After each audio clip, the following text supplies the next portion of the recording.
Hello, welcome to JupiterAudiobooks.com. I hope you enjoy this audio.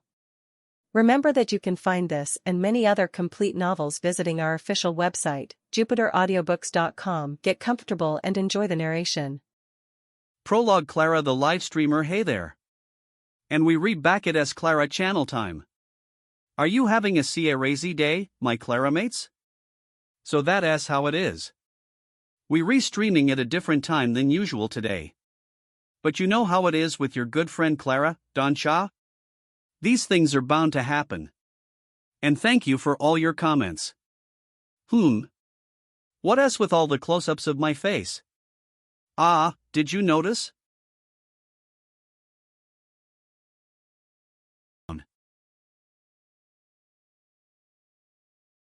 Or I'd be banned on the spot, no questions asked.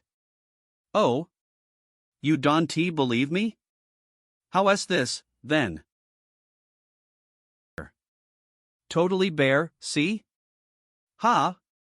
Maybe I am wearing a tube top? I told you, I am not. Fine, then. See? Any more and I'll be in trouble. It is safe to show this much, right? Well, that doesn't really bother me that much. Don't make me start going on a tangent. K. So let us move on to today's topic. Yep, my dreams for the future. You know, as a young woman in our modern world, I think we all ought to have a goal to keep working toward. You don't think I am being serious here? Hurry up and go back to the previous match? Shut up. What's wrong with doing things this way every now and then? This is going nowhere. Anyway, here is your good friend Clara's top 3 dreams for the future. Number 3. To get more subscribers for my channel. Number 2. To fall in love with a guy and become a couple. And number 1. Chapter 1, Shocking, Becoming a Fallen Heroine, Kuro. This could be the greatest crisis the garden has ever seen. What are you talking about now? My reflection in the window is just too beautiful. I can look away. That does sound like a problem. Which shall I break to solve it for you, the window or your face?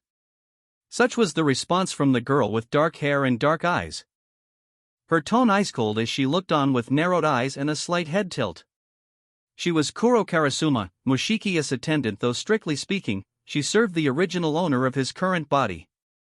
Her words were clearly spoken in jest, but her expression, gaze, and intonation were all so harsh that they carried an eerie intensity. Mushiki felt a cold sweat break out on his forehead. His remark wasn't an attempt at humor or casual chit-chat. For him, the sight staring back at him was simply irresistible. The two of them were in the headmistress's office on the top floor of the central school building at the Mage Training Institute Void's Garden. Mushiki was sitting behind a large desk at the far end of the room, organizing and responding to paperwork as per Kuro's instructions. And while carrying out those tasks, he had simply happened to glance at the window, where he had spotted his own reflection. The glossy, lustrous, ash-blonde hair that draped over his shoulders.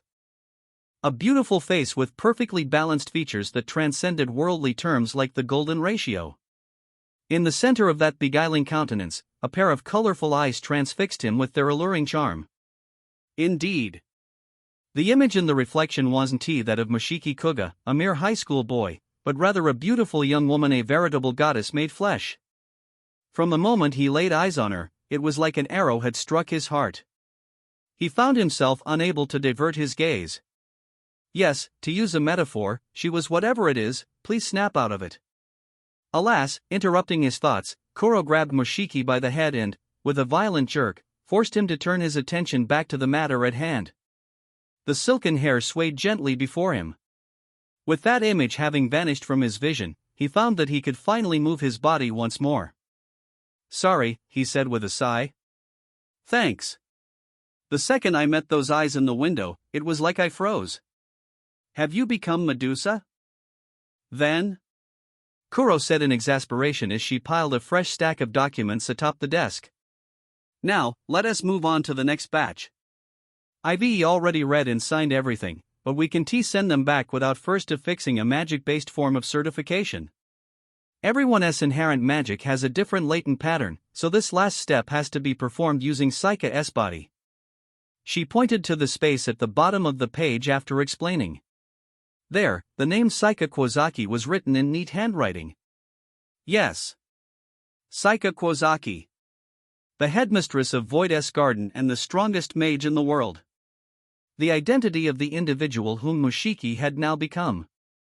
Around a month earlier, Mushiki had stumbled upon the dying Saika, and the two had undergone a fusion. If it became known that the strongest mage had perished, the world would be thrown into turmoil. As such, Mushiki was now living in and attending the school as Saika herself.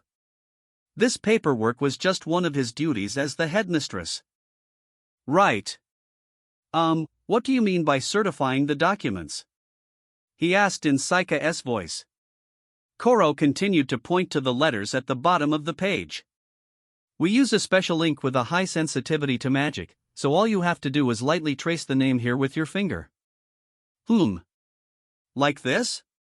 He did as instructed and placed his thumb on the paper and slid it sideways. With that movement, the letters let out a fleeting brilliant flash, prompting him to stare wide-eyed in shock. Whoa, I wasn't expecting that. It's beautiful. Yes. Everyone tends to react with surprise the first time they see it. It's also pretty stimulating tracing the name Saika Kuozaki with my finger.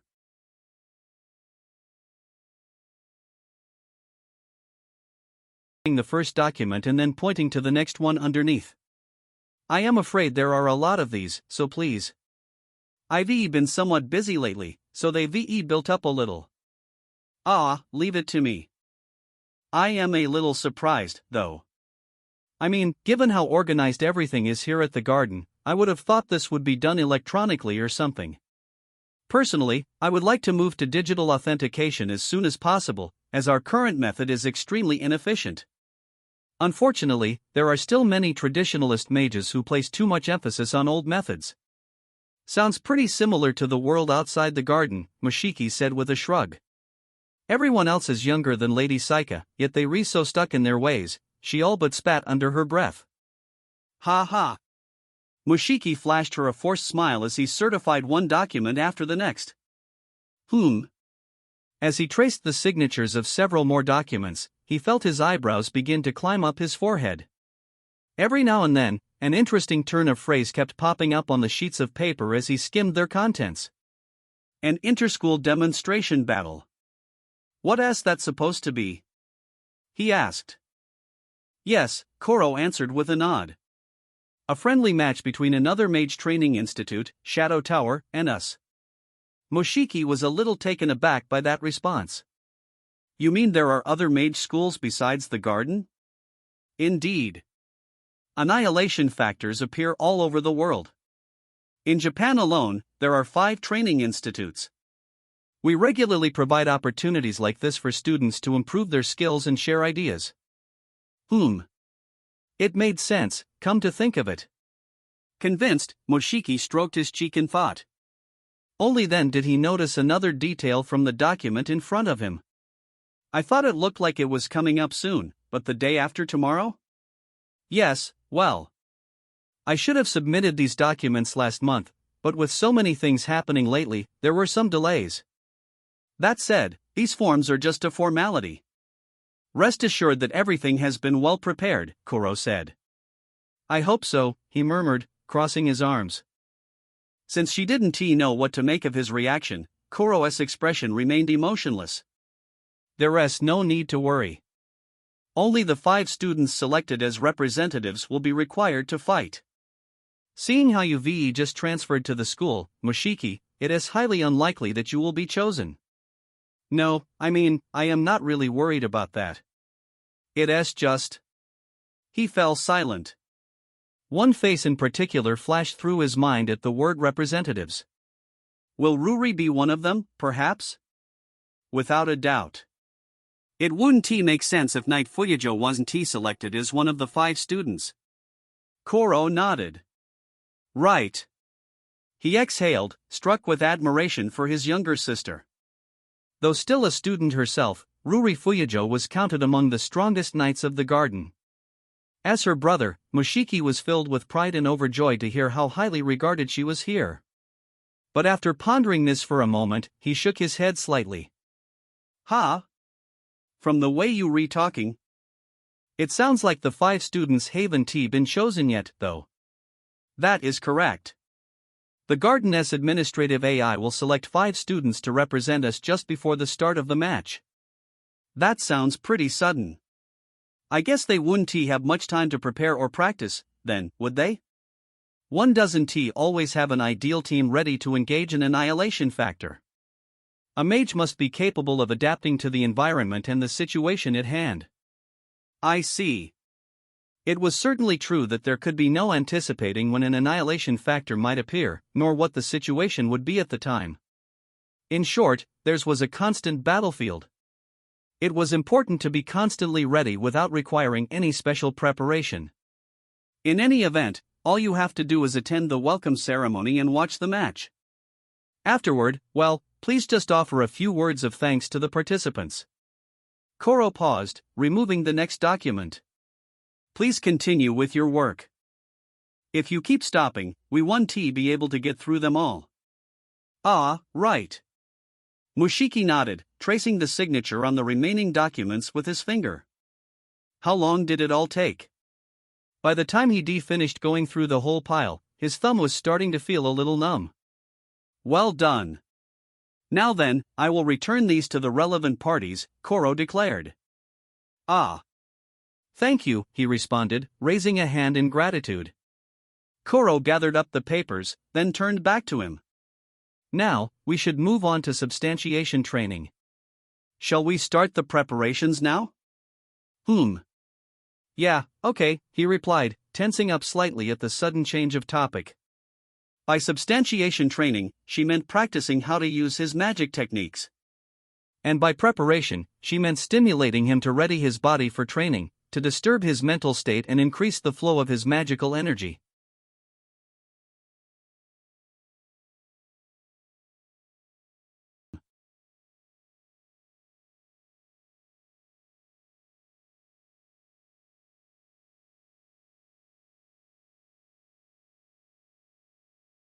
But each and every aspect of her body now sent a powerful thrill through his brain.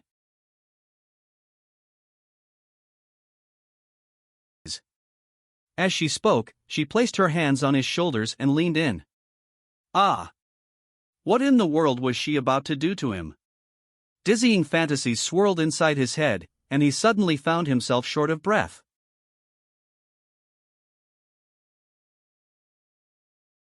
Now, Mushiki. We're going to have some exciting training time.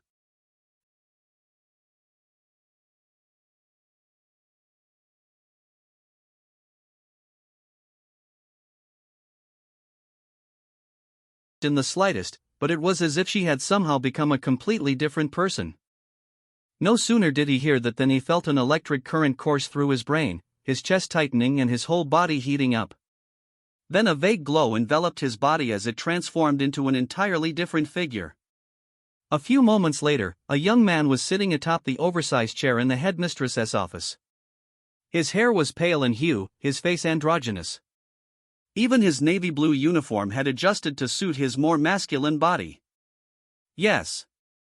Saika Kuozaki had just transformed into Mushiki Kuga. 1 month earlier, Mushiki had stumbled upon the dying Saika and inherited her body and powers. This, however, didn't mean he had lost his own original body. Though he spent most of his time in Saika's form, his own still dwelled within it. Those sensations would trigger an immediate change into his original form. Maybe that was a little much? Kuro said, squinting as she looked him over. Her expression and tone had returned to its cool, detached manner from before.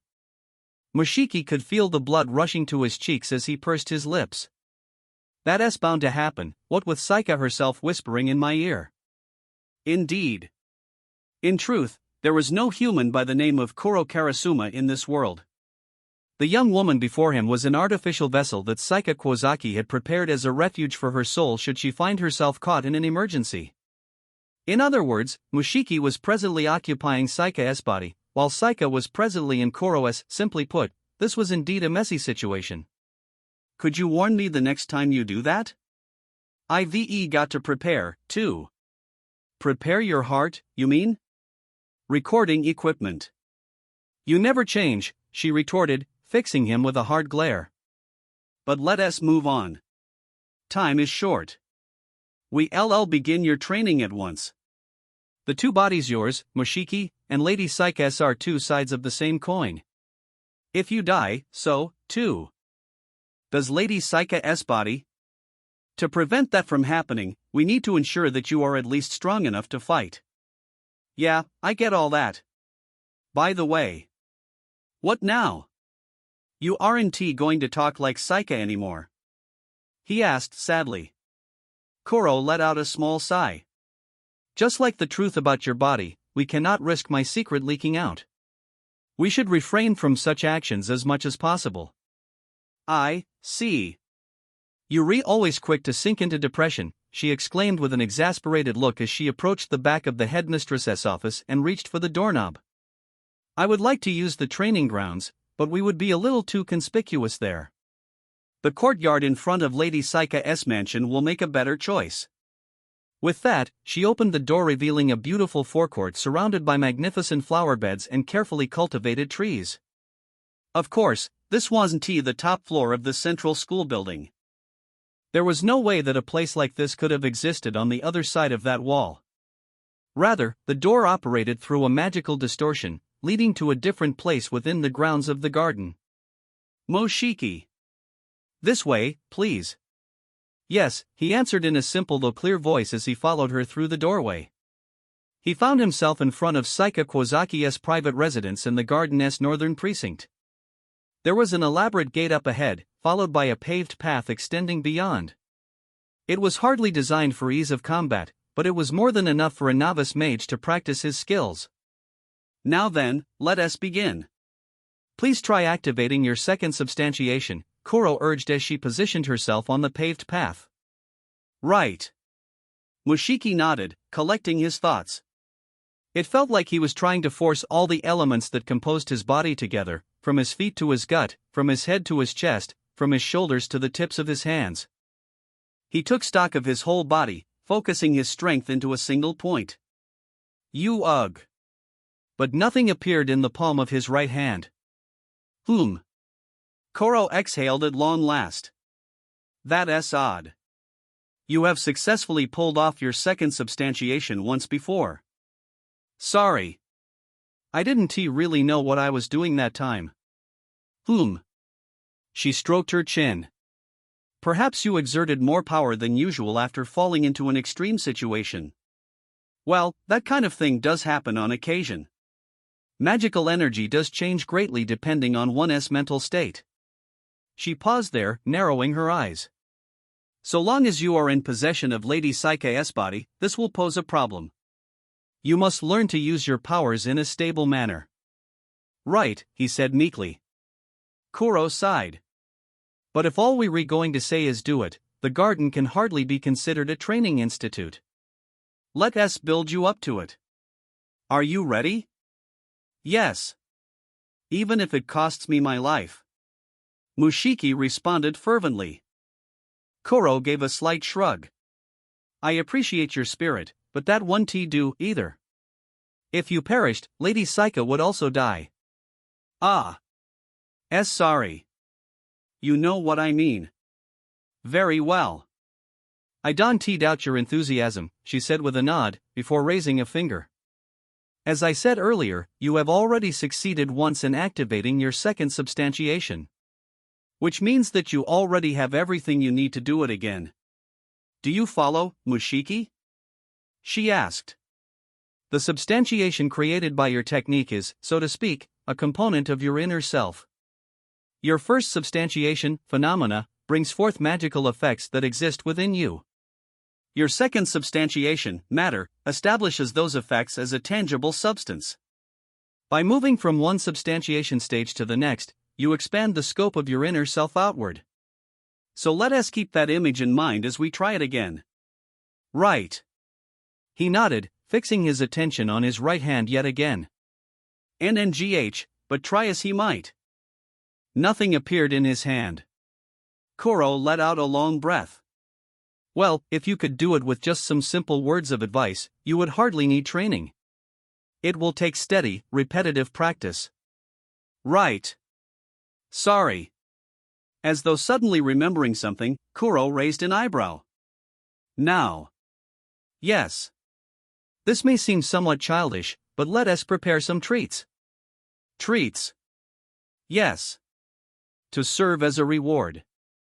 They might help motivate you a little more. How about this? If you can activate your second substantiation, I will answer one question. About anything you want. Ah, I did it. No sooner had Kuro finished speaking than a clear, glass-like sword materialized in Mushiki's right hand as a two-layered crown-like world crest appeared over his head. Ha! Kuro stared wide-eyed. He had never seen her so taken aback before. This was a rare sight and one that he wished he could have caught on camera, if only he had one on hand. She stared at him for a long moment, before folding her arms in consternation. I have to ask. You didn't do that on purpose, did you? No way. I wouldn't lie to you, Kuro. Yes, I am sure you wouldn't, she said with a nod, but her expression suggested she wasn't entirely convinced. By the way, Kuro? What is it? Did you mean it, when you said I could ask you anything? I see. So you were only thinking of your reward? From her tone, her despair seemed to border on admiration. Then, pulling herself together, she said, very well. Putting aside how you achieved it, you did successfully activate your second substantiation. So how does it feel to hold that sense of mystery in your hands? Are you aware of the sword, of what it is? What type of person does Saika like? No, what kind of presents? Chances like this are hard to come by, I've got to think carefully here. Mushiki pondered in all earnestness. Listen to me, please, Kuro said with a deep frown. Then, at that moment a soft chime came from her pocket. Oh. She must have received a message of some sort. She retrieved her phone and began to tap the screen. My apologies, but something important has come up. Let us call it a day for now. In spite of himself, Mushiki found himself short of breath after hearing these words, and just like that, both his second substantiation and his world crest vanished. Don't make such a face. Your reward is still valid. His desperation must have been clear as day, as Kuro stared back at him, aghast. That being said, there is no time to waste. Please don't neglect your self-studies. Right. But what should I do, specifically? The tablet you use in class contains a textbook on basic magic usage. Please use that as a basis for practicing some drills. As for the rest, well. She placed her index finger on her chin as though mulling over something. Given my position, I can actively recommend it. But apparently many students have been using MagiTube as a point of reference lately. MagiTube? Mushiki tilted his head at the sound of that unfamiliar word. Kuro nodded. Speaking of which, we've been so busy that I haven't properly explained how to use the various applications. You do have a smartphone, don't you? Ha? Ah, yeah. Mushiki gave her a small nod as he pulled his phone from his bag nearby. He had received it upon enrolling as a student at the garden, so it was a little different from his old one. He usually carried it in his pocket, but seeing as it could get in the way during training, he had left it in his bag. You should see an app called MagiTube, yes? It is one of the applications we pre-install here at the garden. Ah, here it is. I had no idea about any of this. Come to think of it, he hadn't made use of his new phone that much over the past few weeks. The only feature that he had gotten familiar with up till now was the camera. He tapped on the icon with a stylized letter M, and the application opened. Beneath the MagiTube logo was a search bar and thumbnails for various videos. It kind of looks like a video site. Precisely. MagiTube is a video hosting site exclusively for mages. For mages? He repeated. Kuro glanced down at the screen, her face coming so close that his heart raced, though he decided to keep his mouth shut. Yes. As you know, the existence of mages must be kept a secret from wider society. We can openly talk about things like magic or annihilation factors. Nevertheless, in this information-oriented world, it would be foolish of us to share only through oral means or written texts. She paused there, pointing down at the screen. So we decided to create a web service that only mages can use. It isn't particularly different from similar services you can find on the outside. You can upload videos containing confidential information and leave comments. Don't worry about security. The main staff members at the company managing it are all mages, too. Wow, Mushiki said as he scrolled down the screen with clear admiration. The thumbnails for the videos did indeed show people using magic in flashy ways, along with monsters that could only be annihilation factors. Several seemed to deal with topics such as the history of magic and provided explanations and commentaries as well as guides on effective practice. Slowly, Kuro's words began to fall into place. These might not be official lesson materials, but it was often easier to intuitively understand something with the help of a video. Incidentally, one video titled "I Tried to Defeat an Annihilation Factor Using Only Spell-Type Magic" caught his eye. How on earth could they have pulled that off? Finding what works for you through trial and error is an important step in the learning process. You should try anything that comes to mind. Right. I think I get it, he answered. Kuro gave him a firm nod. Well. Then, she said, glancing up at him. Let us go. I'll walk with you to the central precinct. Ah, right. He followed Kuro down the path leading away from the courtyard, when she suddenly stopped as though only now remembering something. By the way, Mushiki, she said. There should be an application called Connect. Did you see it? Huh? Ah, yeah. What does it do? It's a social networking service that lets users exchange messages and stickers and make phone calls. You can also talk about anything magic related through it, too. Ah, I see. I am a bit surprised, though. I thought mages would use magic to communicate or something. This is much more efficient than relying on a crystal ball or telepathy. Of course, those are still used for special situations, but when it comes to everyday communication, technology is the answer. You don't need to waste your magical energy to use it, after all. Ah, that makes sense. Why did he feel like they had a similar conversation once before? At that moment, he raised his eyebrows. So why did you bring up this app? Let us exchange user IDs. I don't think we'll be able to be with each other as much from here on out. Ha! Mushiki's voice cried out at this unexpected announcement. What's wrong? Is there a problem? No, it's just. I mean. Are you sure? We'll need to split up pretty often from now on, so it's best that we have several ways to contact each other. Why yeah, right. See, can I get your details, then? Mushiki asked, his hand trembling as he opened the app on his phone to read the QR code on Kuro's screen. The device let out a high-pitched sound as the name Kuro Karasuma appeared on the display, along with an Add as Friend button. Eep. There is no need for any weird noises. What on earth is the matter with you? No. I was just a little surprised is all. Yes. Let us start off as friends and see where we go. Watch what you say, Kuro replied, her tone flat as she narrowed her eyes at Mushiki. Overcome with emotion, he tapped the Add as Friend button.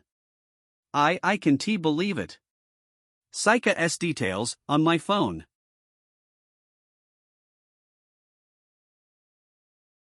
On his cheeks.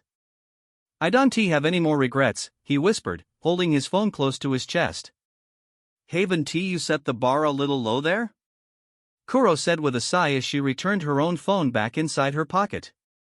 Around 10 minutes after leaving Mushiki, Koro was holding herself ramrod straight as she took the elevator in the garden's central library. There was no one else with her, but even so, only the first half hour is uploaded to YouTube. The transcription was generated with Whisper and censored using Google AI to comply with the platform. This project is completely free at free.jupiteraudiobooks.com, where we upload complete projects and you can make free requests. If you prefer an ad-free experience, want to listen to exclusive novels, or need your requests processed much faster, visit our premium version at jupiteraudiobooks.com. Also, we have a PDF library at euronovels.bokuboi.com. We hope you enjoy it.